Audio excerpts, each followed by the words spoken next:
S41, W03, and we're up against Sålty. This time around my team will be Tigra, Valkyrie and Hercules.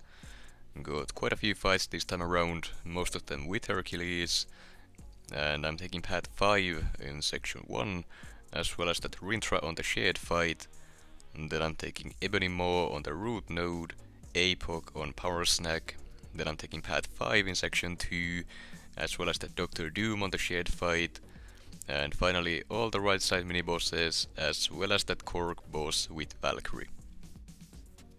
Now, a lot of the fights that I'm gonna be taking with Hercules are fights that you probably should not be taking with him, but I'm gonna do it anyways, just because he's so stupid. Up first here we have an America Chavez on the ebb and flow knockdown and right back at it nodes, and I'm taking this fight with Hercules. The game plan here is to just get the intercept and the heavy knockdown for the persistent charges here, and then just hit her until she drops, and that's about it. I will be dropping a lot of heavy attacks here to keep knocking her down so that the protection stays down as much as possible. And Hercules' damage output is big enough that even with class disadvantage here, this fight is gonna go down pretty quickly. Now, learning from my past mistakes, I put on half recoil for this one.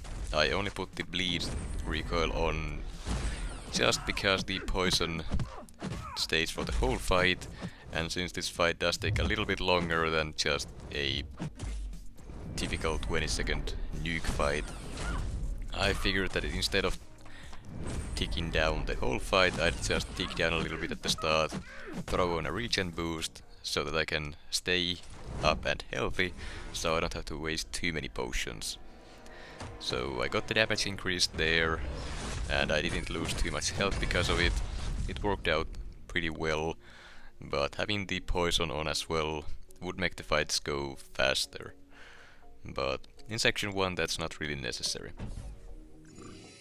Got the 2 persistent charges there for Hercules, and I was considering using him for the small man as well, but I'm gonna go with Valkyrie instead because she is safer. And this node is the ebb and flow knockdown and heavy hitter, and since small man also goes unstoppable if you hit his block when he has monster mass, I figured that Valkyrie would be the safer option out of the 2. Now, the game plan here is to just get a Pierce buff up, and after that, it doesn't matter what I do. Mold Man basically doesn't do anything as a defender, except shrug debuffs. But I'm not gonna be inflicting any, so that's not an issue. I'm not gonna be worrying about the protection at all. I'm just getting to my special 2, dropping it into his block, and that's about all there is to it. Fight is gonna take a bit longer with the protection up, but it's gonna be a very safe fight and a very easy one to do as well. I didn't bother building up any bulwarks here, though I probably should have, since those increase the damage output with the passive fury on the special 2, but even without them, this fight doesn't take too long, and the only real issue here is the slight bit of recoil damage I'm gonna be taking from using specials. But that's nothing a potion or 2 can't fix.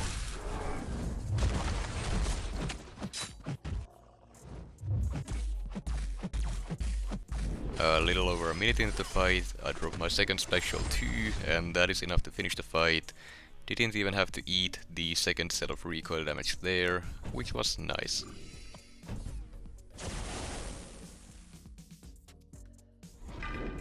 And then we have a Rintrah on the ebb and flow knockdown and right back at it nodes, and I'm taking this fight with Hercules.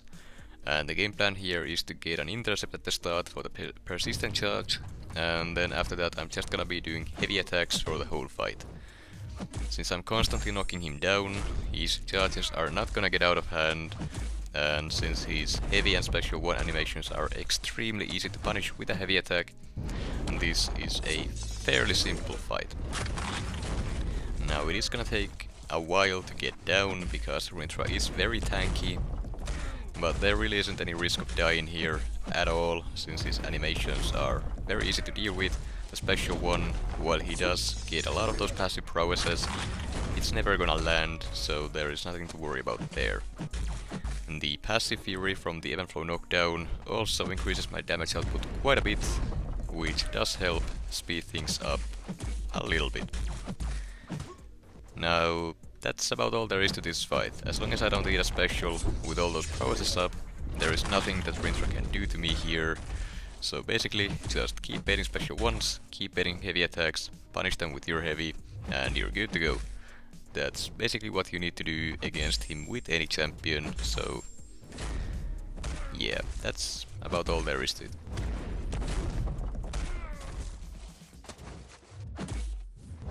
Just one more heavy and Rintrah is left at 1%, and instead of waiting and baiting out a special 1 here or just getting an opening some other way, I just drop my special 3 to close it out.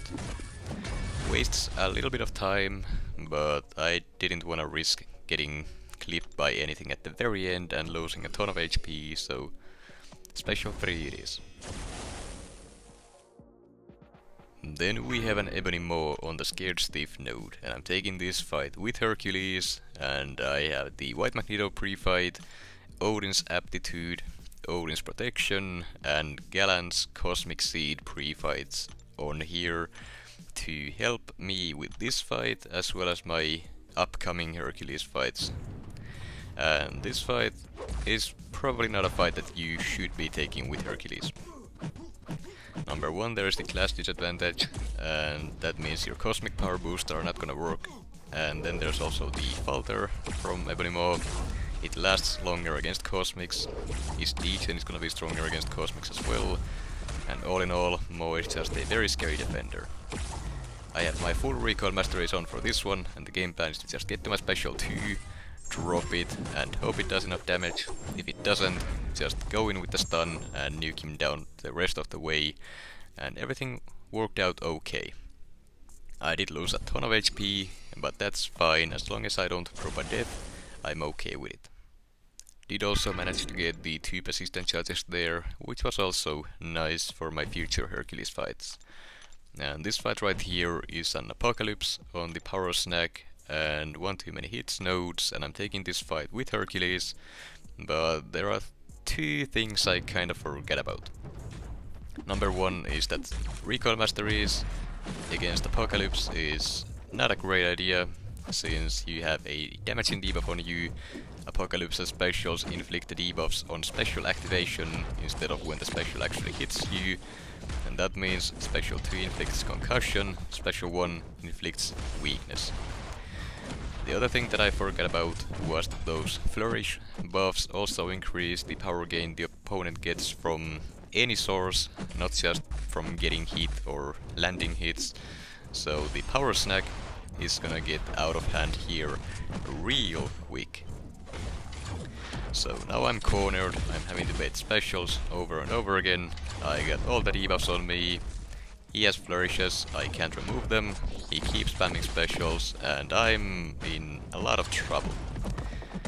I trigger power snack, he shoots up to a special 3, and I just pray and go for it, drop the special 2 with the concussion up, the stun lands, which was very lucky, and following up a combo into a special 1 there, I did manage to finish the fight before I ate a special 3, but that could have gone very wrong. The special 2 stun was not guaranteed because of the concussion I had, so I got pretty lucky that it actually landed. Now, since I did have to drop my special 2 there with all those power stings on, I did take a ton of damage, but that was better than eating a special 3. It cost me a few potions, which was annoying, but it could have been worse.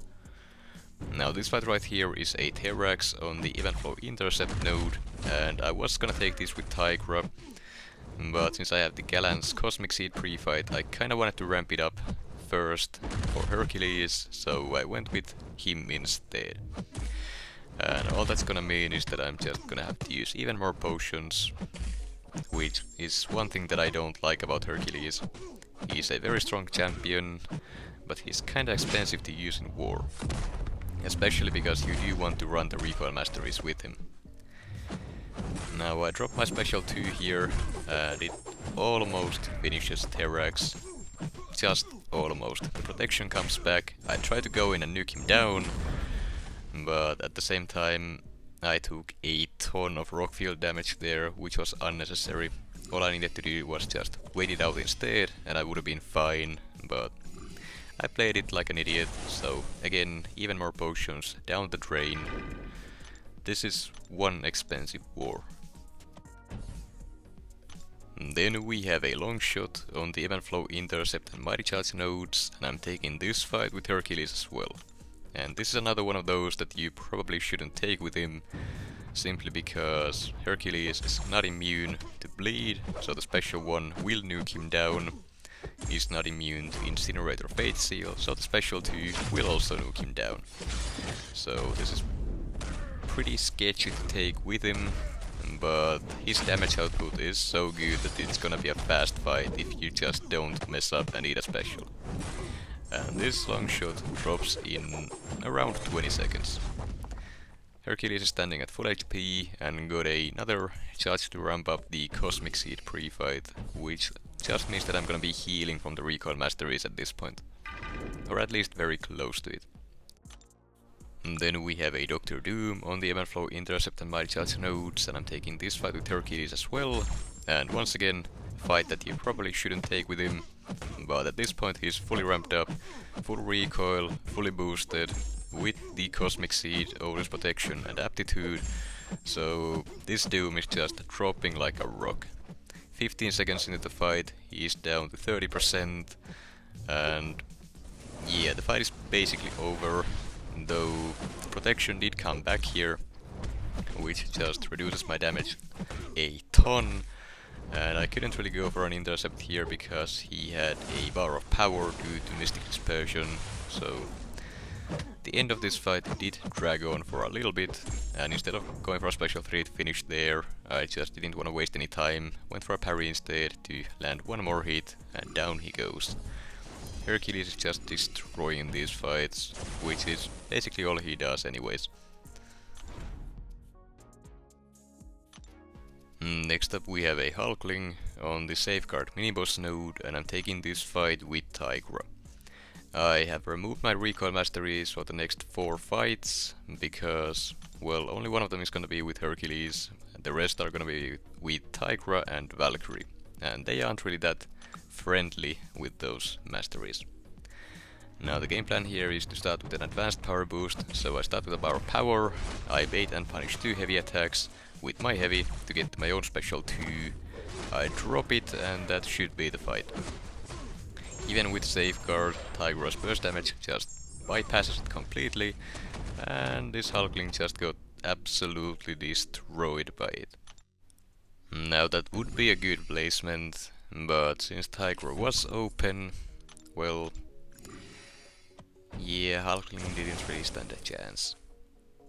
Anyways, next up we have an Annihilus on the Stunning Reflection and Polka Dot Power mini-boss node, and I'm taking this fight with Valkyrie. Now looking back, I should have used Tigra here instead, because that would be a much faster option, and I'm fairly comfortable with the matchup as well, but I had planned on taking this fight with Valkyrie before, and I didn't really want to do a last minute change here, because the last few times I've done that, I've missed something in the fight. Now I know for a fact that this fight is doable with Tigra, but I just wasn't feeling it.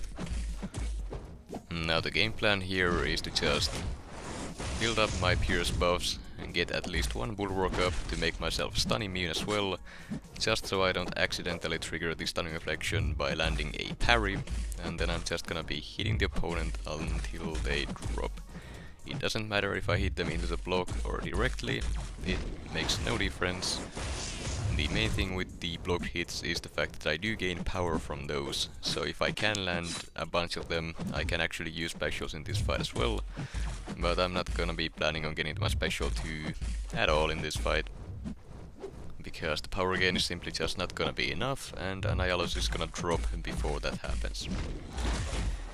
Now with the bulwark, my chance to shrug off non-damaging debuffs is a lot higher than without one, so any of those armor breaks and stifles I have gotten on me have just gotten instantly shrugged off, which is nice, because then I don't have to deal with the consequences of them, but it would have been nice to also keep them for a little bit so I can heal up with willpower, but it is what it is. Did make a slight mistake there and ate a hit or two, cost me another potion, but this fight has been a potion sick anyways, so it doesn't really change anything. It's gonna be expensive regardless. And then we have a Peni Parker on the Brute Force mini-boss node, and I'm taking this fight with Hercules. I don't have my recoil masteries on for this one, because I really did not want to change them back on for a single fight, and then just having to remove them for the fight after this one. And with Hercules fully ramped up, this is not an issue. Peni's health pool is not the highest, so it should go down pretty quickly. I do make a few mistakes here and I got hit there, but as long as I don't drop down to too low, especially Assassin's range, I should be just fine. Now Assassin is pretty scary when you're using Hercules, because it can bypass the immortality, but if I get low enough I would just stop doing what I'm doing and I just allow the brute force damage to tick me down instead, because Assassin only allows you to prevent the immortality if you would die from a direct hit or a blocked hit.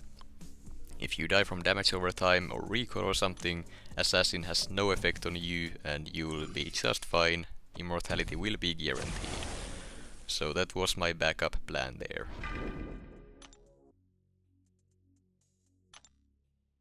And then we have the final fight of this war, a Korg boss that I'm taking with Valkyrie. And like I said the last time I took this fight, it's not a great idea, because you have no way to get past the opportunist node, and you also don't bypass any of Korg's own abilities aside from the unstoppable. So this fight is extremely sketchy and I do not recommend it. Now this fight has already gone way worse than it was previously. I got clipped there, I couldn't build up my Pierce buff early enough, so when I was doing a shallow evade, I dexed too late, triggered the unstoppable on Korg and just got punished for it. But luckily that happened at the very start of the fight. If it happens midway through when he has all those resistance buffs up, his damage output is gonna be through the roof and I would just die right then and there. Now, I do make another mistake here in this fight, and that is the fact that I am not building up any of my bulwark buffs. I'm not quite sure why I didn't do that, since it does increase my damage output, and the faster that I get out of this fight, the better. The longer I stay in, the more damage output Korg is gonna achieve here with the opportunist node, and the scarier it's gonna become, so yeah, that's definitely something I should have done here. Now, I will also, at least at one point, just ignore the rock stacks completely and just go for a medium instead of trying to get my openings with light attacks like I usually do against him. Just because a single mistake will cost me my life here. So once again, not recommended for Valkyrie, since this has the opportunist node.